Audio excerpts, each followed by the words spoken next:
Oo. Ayun, I-check. nahuli Ala, kita. nahuli na pala ako. Kotaro. Gulat ako dun ah. Sabi ko na nga ba, andiyan ka, Kotaro. Tama ang aking iniisip. O, taya ka ngayon, Kotaro.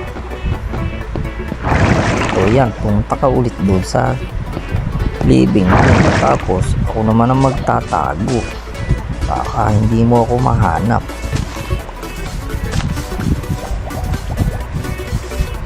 Sa kaya ako magtatago. Oh, dito kaya ako sa labas. Check mo lang. Hala, andito si Kotaro. Nakakita agad ako. Ano ba yan? Ano ba yan? Andito pala si Kotaro sa labas, mga kalaro. Nakita niya agad ako. Ang